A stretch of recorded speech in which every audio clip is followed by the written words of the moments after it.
What is inflation? And inflation basically is an increase in the price of goods and services overall in the economy. Now, there's different factors on what can increase the inflation, and that includes production costs, demand for goods and services, and fiscal policy.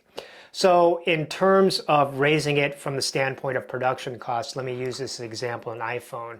Now, iPhone, it's kind of the standard de facto model for mobile phones. And as demand increases for this product, and let's say the production costs, the cost associated with making an iPhone, that includes the semiconductor OEMs that they use to obtain the semiconductor, the plastics, the metals, everything. So as the price increases for all these products to develop the iPhone, that is passed on to the consumer in the form of higher prices, and thus basically inflation on this particular product. Another example is the goods and services that increase due to demand factors. This example, let's say Uber. Now, Uber is a ride-sharing service that we all use as business people and as individuals.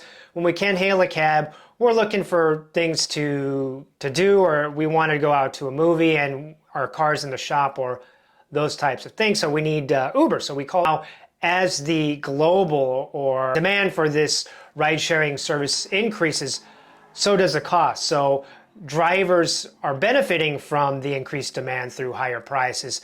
At the same time, that is passed on to you, the consumer.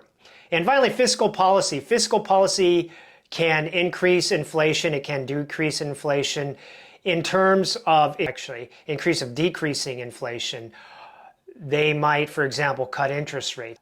Basically make it cheaper for businesses to borrow money and increase their bottom line, increase the amount of business and services they can offer to consumers. And that does stimulate the economy, but that does also increase inflation. So that's kind of a nutshell what inflation does. Don't forget to click the link in my bio to subscribe to my weekly newsletter where I give tidbits and insights on personal finance and investing to your mailbox every week. Thanks a lot.